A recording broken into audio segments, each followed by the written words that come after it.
ಪಟ್ಟಣದ ಸರ್ಕಾರಿ ಆಸ್ಪತ್ರೆಗೆ ಆಗಮಿಸುವ ರೋಗಿಗಳಿಗೆ ಸೂಕ್ತ ರೀತಿಯಲ್ಲಿ ಸ್ಪಂದಿಸದೆ ನಿರ್ಲಕ್ಷ್ಯದಿಂದ ವರ್ತಿಸುತ್ತಿರುವುದರಿಂದ ಮುಸ್ಲಿಂ ಸಮುದಾಯದ ವ್ಯಕ್ತಿಯು ಮೃತಪಟ್ಟ ಹಿನ್ನೆಲೆಯಲ್ಲಿ ಅದನ್ನು ವಿರೋಧಿಸಿ ಕರ್ನಾಟಕ ರಕ್ಷಣಾ ವೇದಿಕೆ ಸೇರಿದಂತೆ ವಿವಿಧ ಸಂಘಟನೆಗಳು ಹಾಗೂ ಮುಸ್ಲಿಂ ಸಮುದಾಯದ ಜನರು ಆಸ್ಪತ್ರೆಯ ವೈದ್ಯರು ಹಾಗೂ ಸಿಬ್ಬಂದಿ ವಿರುದ್ಧ ಬುಧವಾರ ಪ್ರತಿಭಟನೆ ನಡೆಸಿದರು. ಪಟ್ಟಣದ ತಾಲೂಕು ಸಾರ್ವಜನಿಕ ಆಸ್ಪತ್ರೆಗೆ ಬುಧವಾರ ಮುತ್ತಿಗೆ ಹಾಕಿದ ಕರವೇ ಸೇರಿದಂತೆ ವಿವಿಧ ಪ್ರಗತಿಪರ ಸಂಘಟನೆಗಳ ಪದಾಧಿಕಾರಿಗಳು ಆಲೂರು ಪ್ರಕೃತಿ ನಗರದ ನಿವಾಸಿಯಾದ ನವೀಶ್ ಶರೀಫ್ ಎಂಬುವವರಿಗೆ ಎದೆನೋವು ಕಾಣಿಸಿಕೊಂಡು ತಡರಾತ್ರಿ 11 ಗಂಟೆ ಸಮಯದಲ್ಲಿ ಆಲೂರು ಸರ್ಕಾರಿ ಆಸ್ಪತ್ರೆಗೆ ಬಂದಾಗ ಬಾಗಿಲನ್ನು ತೆರೆಯದೆ ರೋಗಿಯನ್ನು ನಿರ್ಲಕ್ಷಿಸಿದ್ದರಿಂದ ಶರೀಫ್ ಹೃದಯಾಘಾತದಿಂದ ನಿಧನರಾಗಿದ್ದಾರೆ ಎಂದು ಧರಣಿ ನಡೆಸಿ ಘೋಷಣೆ ಕೂಗಿದರು. ಕರವೇ ತಾಲೂಕು ಅಧ್ಯಕ್ಷ ನಟರಾಜ್ ಮಾತನಾಡಿ, 100 ಹಾಸಿಗೆಗಳ ಸೌಲಭ್ಯವಿರುವ ತಾಲೂಕು ಸಾರ್ವಜನಿಕ ಆಸ್ಪತ್ರೆಯಲ್ಲಿ ಕೆಲವು ವೈದ್ಯರು ಹಾಗೂ ವೈದ್ಯಕೀಯ ಸಿಬ್ಬಂದಿಗಳು ರೋಗಿಗಳ ನಿರ್ಲಕ್ಷ್ಯ ಧೋರಣೆಯಿಂದ ಸಾವು ನೋವುಗಳು ಸಂಭವಿಸುತ್ತದೆ.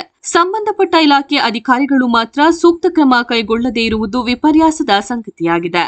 ಕೆಲಸದ ಸಮಯದಲ್ಲಿ ಕೆಲಸ ಮುಗಿಯುವ ಮುಂಚೆ ಹೊರಟು ಹೋಗುವುದು, ಕೆಲಸದ ಅವಧಿಯಲ್ಲಿ ತಮ್ಮ ಕಾರ್ಯಸ್ಥಾನದಲ್ಲಿ ಇರದೆ ರೋಗಿಗಳನ್ನು ಕಾಯಿಸುವ ಘಟನೆಗಳು ಸಾಕಷ್ಟು ಹೆಚ್ಚಿವೆ. ಈ ಬಗ್ಗೆ ಮೇಲಾಧಿಕಾರಿಗಳು ಲೋಪವೆಸಗುವ ಸಂಬಂಧಪಟ್ಟವರ ಮೇಲೆ ಕ್ರಮ ಕೈಗೊಳ್ಳಬೇಕೆಂದು ಆಗ್ರಹಿಸಿದರು. ಪ್ರತಿಭಟನೆಯಲ್ಲಿ ಪಟ್ಟಣ ಪಂಚಾಯಿತಿಯ ಸದಸ್ಯರಾದ ತೌಫಿಕ್ ಅಹಮದ್, ಕರವೇ ಜಿಲ್ಲಾ ಕಾರ್ಯದರ್ಶಿ ರಘುಪಾಳ್ಯ, ನಗರಾಧ್ಯಕ್ಷ ಆನಂದ, ಉಪಾಧ್ಯಕ್ಷ ಶಶಿ ಸೇರಿದಂತೆ ಮುಂತಾದವರು ಹಾಜರಿದ್ದರು.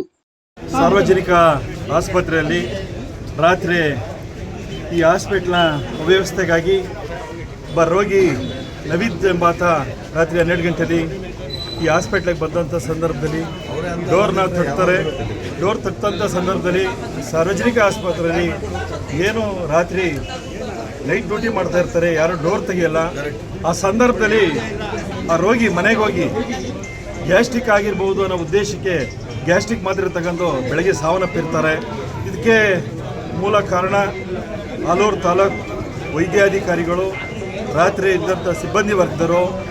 ಏನಪ್ಪ ಇಲ್ಲಿ ಆಲೂರು ತಾಲೂಕಲ್ಲಿ ಈ ಸಮಸ್ಯೆ ಸುತ್ತಮುತ್ತ ಗ್ರಾಮೀಣ ಭಾಗ ಯಥೇಚ್ಛವಾಗಿರೋದ್ರಿಂದ ಸರಿಯಾದ ಮಾಹಿತಿ ಜನಗಳಿಗೆ ಸಿಗಲ್ಲ.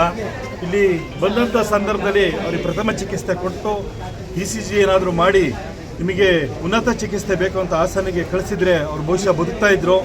ಈ ಅವೈಜ್ಞಾನಿಕವಾಗಿ ಏನು ಈ ಆಲೂರು ಸಾರ್ವಜನಿಕ ಆಸ್ಪತ್ರೆಯಲ್ಲಿ ವೈದ್ಯಾಧಿಕಾರಿಗಳು ನಡ್ಕೊಳ್ತಾ ಇದ್ದಾರೆ, ಇದು ಖಂಡನೀಯವಾದ್ದು. ವಿಶೇಷವಾಗಿ ನೈಟು ಒಬ್ಬರು ಸರ್ಜನ್ ಇರಬೇಕು. ಈ ಕಣ್ಣಿನ ಡಾಕ್ಟ್ರು ಇಲ್ಲ ಮಕ್ಕಳು ತಜ್ಞರು ಯಾರೋ ಒಬ್ಬರು ನೈಟ್ ಬಿಡ್ತಾರೆ, ಒಬ್ಬರು ಫಿಸಿಷಿಯನ್ ಇರೋ ಅಂಥ ಒಂದು ವ್ಯವಸ್ಥೆ ಮಾಡಬೇಕು. ನೈಟು ಒಂದು ಮಕ್ಕಳು ತಜ್ಞರು ಇರೋಂಥ ವ್ಯವಸ್ಥೆ ಮಾಡಬೇಕು. ಸಾರ್ವಜನಿಕ ಆಸ್ಪತ್ರೆಯಲ್ಲಿ ಅಕ್ಕಪಕ್ಕದಲ್ಲಿ ಲೈಟ್ ಆನ್ ಇರಲ್ಲ, ಲೈಟ್ ಸರಿಯಾಗಿ ಇಲ್ಲಿ ಬಂದಂಥ ರೋಗಿಗಳನ್ನ ಗಮನಿಸಲ್ಲ. ಇದಾಗಬಾರ್ದು. ಇದಕ್ಕೆ ತಲೆದಂಡ ವೈದ್ಯಾಧಿಕಾರಿಗಳಾಗ್ತಾರೆ, ಸಂಬಂಧಪಟ್ಟವರಾಗ್ತಾರೆ. ಅವ್ರನ್ನ ಕರೆದು ಈಗ ವಿಚಾರಣೆ ಮಾಡ್ತೀವಿ. ಈಗ ಇದ್ರ ಮೂಲಕ ನಾವೇನು ಮನವಿ ಮಾಡ್ತಾ ಇದ್ದೀವಿ ಅಂದರೆ, ಸಂಬಂಧಪಟ್ಟ ಒಬ್ಬರು ಸಾವಿಗೆ ಏನು ಕಾರಣರಾಗಿದ್ದಾರೆ ಅವರಿಗೆ ಏನು ಪನಿಷ್ಮೆಂಟ್ ಆಗಬೇಕು ಅದು ಖಂಡಿತ ಆಗಬೇಕು. ಇಲ್ಲಾಂದರೆ ಈ ಹೋರಾಟ ಮುಂದುವರಿಯುತ್ತೆ ಅಂತೇಳಿ ಎಲ್ಲರ ಮೂಲಕ ತಿಳಿಸ್ತಾ ಇದ್ದೀವಿ. ಆಸ್ಪತ್ರೆಯಲ್ಲಿ ವೈದ್ಯರ ನಿರ್ಲಕ್ಷ್ಯ ಹಾಗೂ ತಾಲೂಕು ವೈದ್ಯ ಆಡಳಿತಾಧಿಕಾರಿಯ ವೈಫಲ್ಯದಿಂದ ಒಂದು ಸಾವಾಗಿದೆ. ರಾತ್ರಿ ಒಬ್ಬ ವ್ಯಕ್ತಿ ಎದೆನೋವೆಂದು ಆಸ್ಪತ್ರೆಗೆ ಬಂದರೆ ಪ್ರಥಮ ಚಿಕಿತ್ಸೆ ಹಾಗೂ ತುರ್ತು ಚಿಕಿತ್ಸೆ ಪಡೆಯಲು ಕೂಡ ಆಸ್ಪತ್ರೆ ಒಂದು ಬಾಗಿಲನ್ನು ತೆರವು ಮಾಡಿರೋದಿಲ್ಲ. ಈ ಒಂದು ಬಾಗಿಲನ್ನು ಹಾಕ್ಕೊಂಡು ವೈದ್ಯರು ನಿದ್ರೆ ಮಾಡ್ತಿದ್ರು ಅಂತ ಹೇಳಿದರೆ, ಈ ಒಂದು ನಿದ್ರೆ ಮಾಡ್ತಿರ್ತಕ್ಕಂಥ ವೈದ್ಯರ ನಿರ್ಲಕ್ಷ್ಯದಿಂದ ಒಬ್ಬ ರೋಗಿ ಇವತ್ತು ಸಾವನ್ನಪ್ಪಿದ್ದಾರೆ. ಆ ಸಾವನ್ನಪ್ಪಿರೋದಕ್ಕೆ ಕಾರಣ ಈ ಆಸ್ಪತ್ರೆಯ ವೈದ್ಯಾಧಿಕಾರಿಗಳ ನಿರ್ಲಕ್ಷ್ಯ ಹಾಗೂ ಜನಪ್ರತಿನಿಧಿಗಳ ವೈಫಲ್ಯ.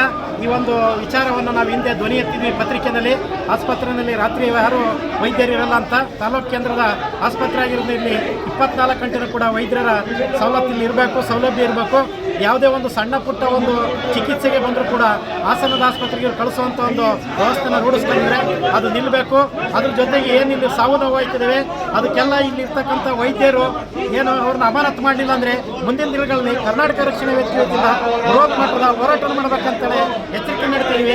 ರಘುಪಾಳ್ಯ, ಕರ್ನಾಟಕ ರಕ್ಷಣಾ ವೇದಿಕೆ ಜಿಲ್ಲಾ ಕಾರ್ಯದರ್ಶಿ.